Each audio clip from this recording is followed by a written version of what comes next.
하나입니다.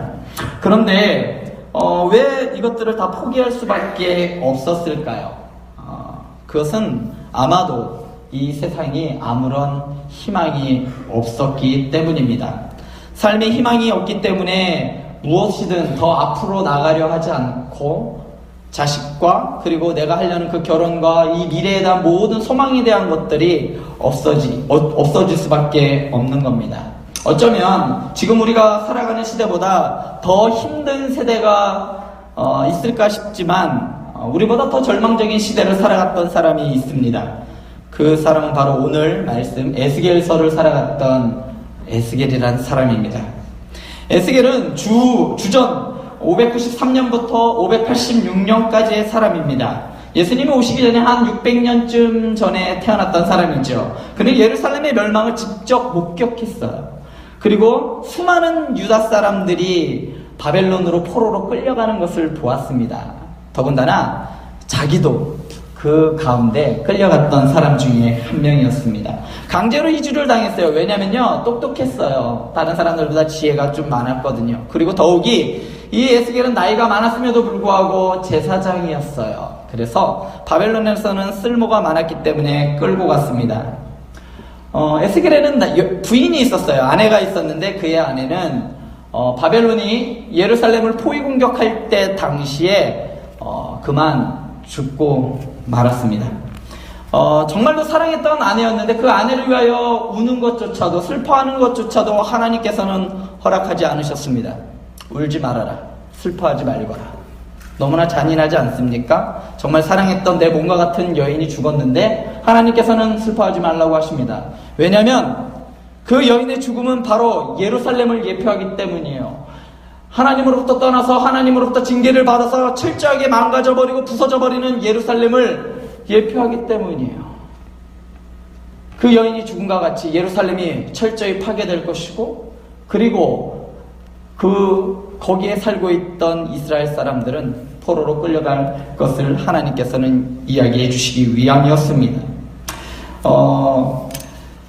결국 에스겔은 바벨론으로 끌려가요. 끌려가서 정말 감옥에라도 있었으면 좋겠는데요. 끌려가자마자 그발강이라는 그 근처에서 결국은 쓸쓸하게 죽음을 맞이하고 맙니다.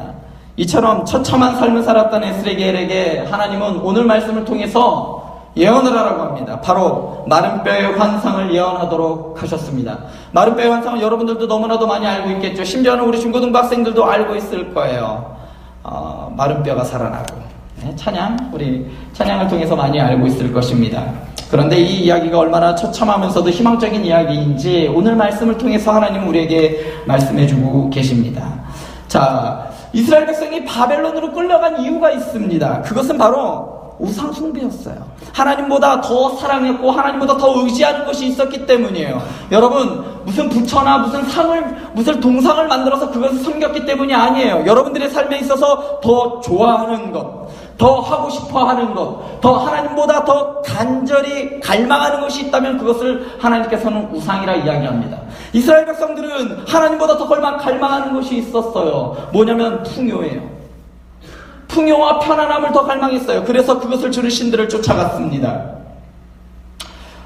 어떤 분들은 죄에 대해서 이렇게 이야기합니다. 탐심이 죄다라고 이야기합니다. 여러 가지 죄에 대해서 정의를 하지만 네덜란드의 조직신학자 헤르만 바빙크는 죄에 대해서 이렇게 이야기를 합니다. 죄는 의의 결핍이다. 이 의는 바로 하나님입니다. 하나님의 결핍이에요. 하나님 없음이 아니라 하나님이 결핍됐다라는 거예요. 하나님이 완전히 있지 않은 상태. 여러분, 부족한 상태라는 것이 어떤 상태를 부족한 상태라고 이야기를 하십니까? 100%에서 0.1%라도 없으면 그것을 우리는 결핍이라고 합니다. 우리는 좀 그 정도면 될 거라고 생각해요. 이 정도쯤이면 된다고 생각해요. 내가 매주 와서 교회에 앉아 있어서 예배를 드리면 이 정도쯤이면 나는 믿음으로 구원받은 사람이라고 생각합니다. 그런데 하나님의 기준은 그것이 아니에요. 100%여야 된다는 얘기예요. 온전한 11조, 온전한 주일 성수가 아니면 하나님께서는 무엇이라 이야기하냐면 바로 죄라고 이야기한단 말이에요. 단 1%? 그 1% 때문이라도 하나님은 왜 그것을 그렇게 하나님은 크게 보시는가? 그것을 왜 죄라고 말씀하시는가? 여러분, 여러분, 적어도 내가 이 땅에 있지만 하나님의 나라를 동경하고 살아가는 사람이라면, 하나님의 나라 사람으로 이 땅을 살아가는 사람이라고 생각한다면, 적어도 이 세상의 절대 권력인 돈이 없으면 어떻게 살겠어요? 어떻게 세상 방식대로 살지 않으면 어떻게 이 땅을 살아가겠어요? 우리는 그렇게 이야기할 수 있습니다. 하나님만 온전히 섬기고서 이 땅 살아갈 수 없어요. 어떻게 그렇게 할 수가 있겠어요? 주일날 시험이면 가야겠지요. 주일날 아르바이트 할 게 있으면 가야겠지요. 이런저런 이유를 댈 수가 있습니다. 그러나 하나님은 그것은 아니라고 이야기해요. 그것이 커졌을 때에 우상숭배가 될 수 있단 말이에요. 단 1%라도 우리의 삶을 하나님이 아닌 것으로 채운다면 그것을 성경은 죄라고 말하고 있습니다. 그렇기 때문에 우리가 우리의 삶을 하나님으로 100% 채우지 못하는 한 우리는 죄로 인한 사망의 형벌을 받아야 한단 말입니다. 그런데 우리는 불행히도 이 하나님의 결핍을 채울 수 있는 방법을 가지고 있지 않아요. 어떤 방법으로도 우리는 이 결핍을 채울 수가 없단 말이에요. 1%가 모자라도 그 1%를 채울 수가 없습니다. 태초에 하나님이 천지를 창조하시고 6째 날에 인간을 창조하실 때에 하나님께서 그 코에 생기를 불어넣어 주셨어요. 하나님의 영을 넣었더니 그 흙덩어리가 사람이 되었어요. 사람이 사람일 수 있는 필수 조건은 바로 하나님의 영이란 말입니다. 그런데 아담의 범죄함으로 하나님의 영을 상실했습니다. 즉 하나님의 영의 결핍이 우리에게 왔습니다. 우리의 죄로 인한 하나님의 분리는 그만큼 우리를 처참한 죄인으로 낙인 찍은 사건이란 말입니다. 창세기 6장 3절에 보면 하나님의 아들들이 자기들이 좋아하는 사람의 딸들 그 모두를 아내로 삼아서 하나님께서 저주를 내리십니다. 이에 달려 신학자 브루그만은 이렇게 이야기합니다. 하나님의 나라를 동경하고 브루그만은 그 의미를 이렇게 이야기해요. 심판이란 하나님께서 생명을 주는 당신의 영이 당신의 세계를 무질서하게 만든 자들에게 끊임없이 영원토록 생명을 주도록 허락하지 않는 것이다. 이 말의 뜻은 무엇이냐면 이제 인간은 죽게 되었단 말입니다. 그 이후에 사람은 120년이라는 횟수를 살 수밖에 없다라고 이야기를 해요. 120년이면 많이 산 것 같지만 그 결론은 무엇이냐? 120년을 살면 곧 죽는단 말이에요. 심판이 온단 말씀입니다. 그런데 하나님께서 아무런 조건도 없이 하나님의 영을 오늘 말씀을 통해서 보면 하나님의 영을 상실한 사람들에게 하나님께서 희망을 주십니다. 그것은 무엇이냐면 아무 희망도 없는 그 마른 뼈 같은 사람. 그런데 오늘 창세기 6장 3절 이하에서는 그러한 사람들, 하나님의 영이 없는 사람들, 그러한 사람을 무엇이라고 이야기하냐면 고깃덩어리라고 이야기를 해요. 하나님의 영이 없는 사람들, 그 사람들을 고깃덩어리라고 이야기한단 말이에요. 그 말은 무엇이냐면 바로 마른 뼈와 같은 사람들이란 말이에요. 하나님의 영을 상실한 사람들.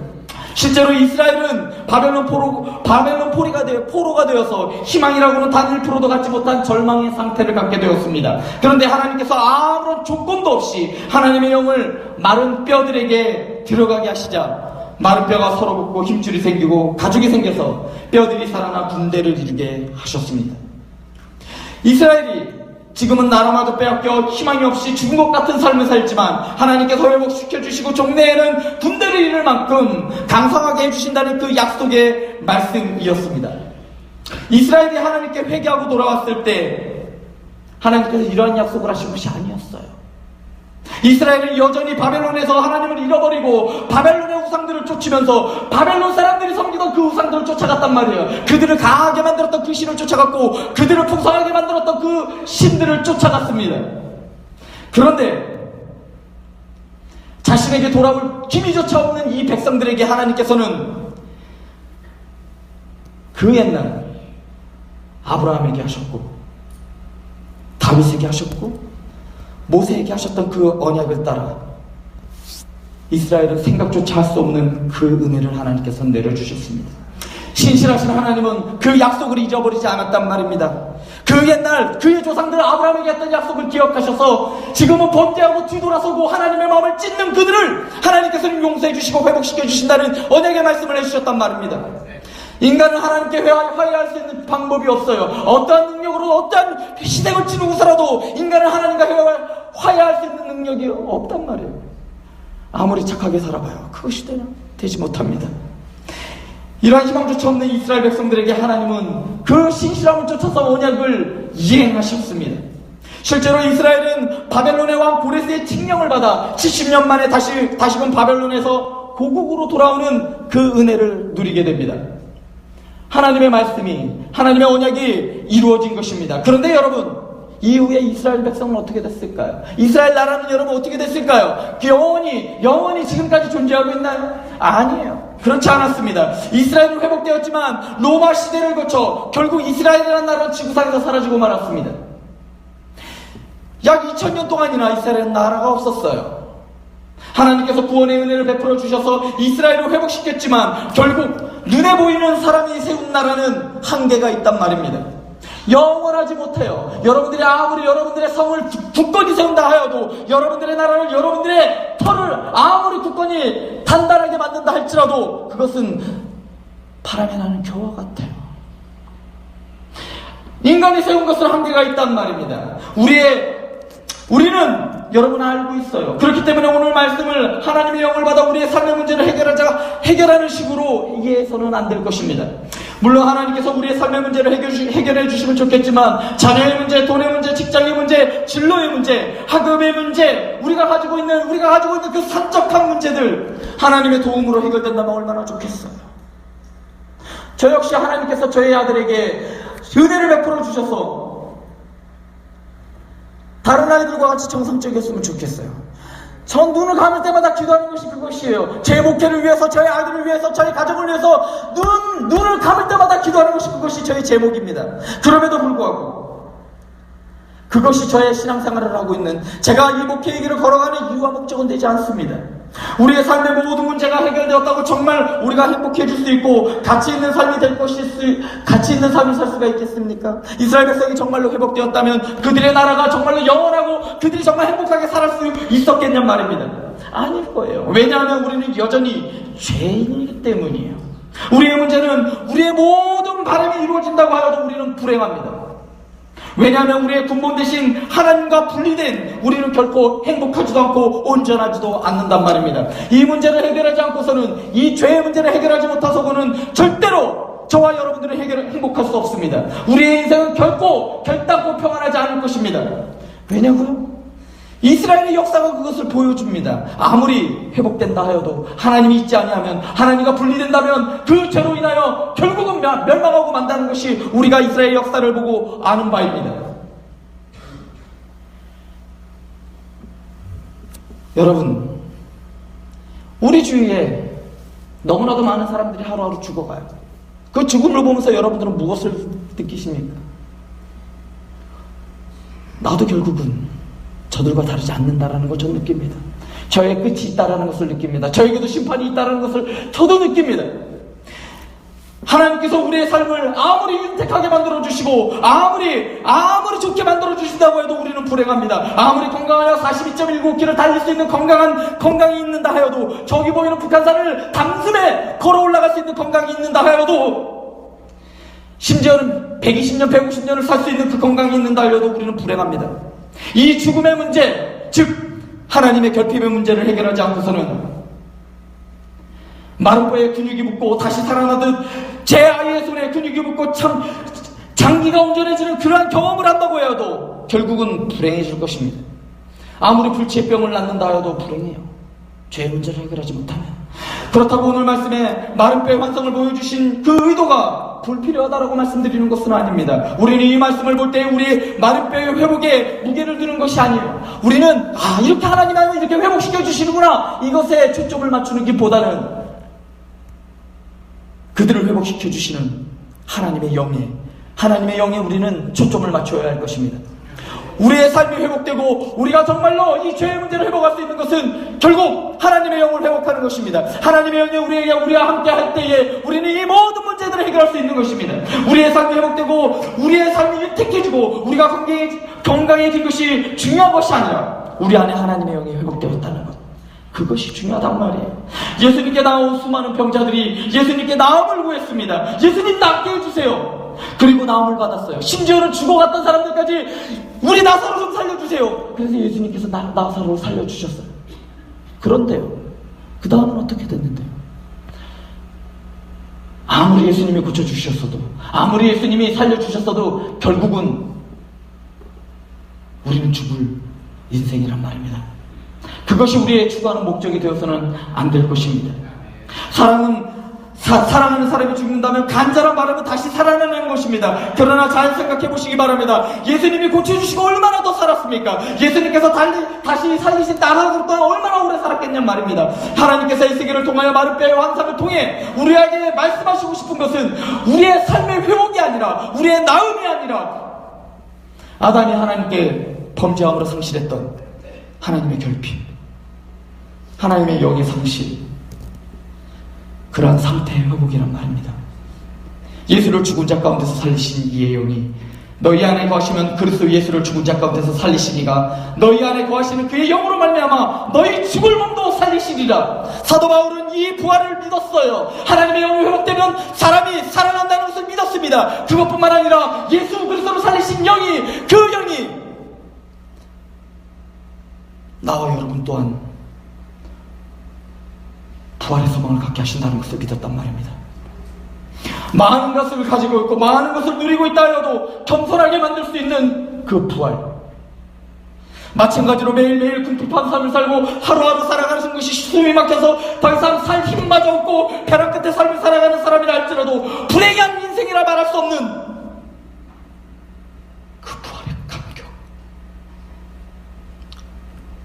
우리가 절망 가운데 소망을 품을 수 있는 그 이유는 지금 살고 있는 집에 전세값이 올라서가 아니에요.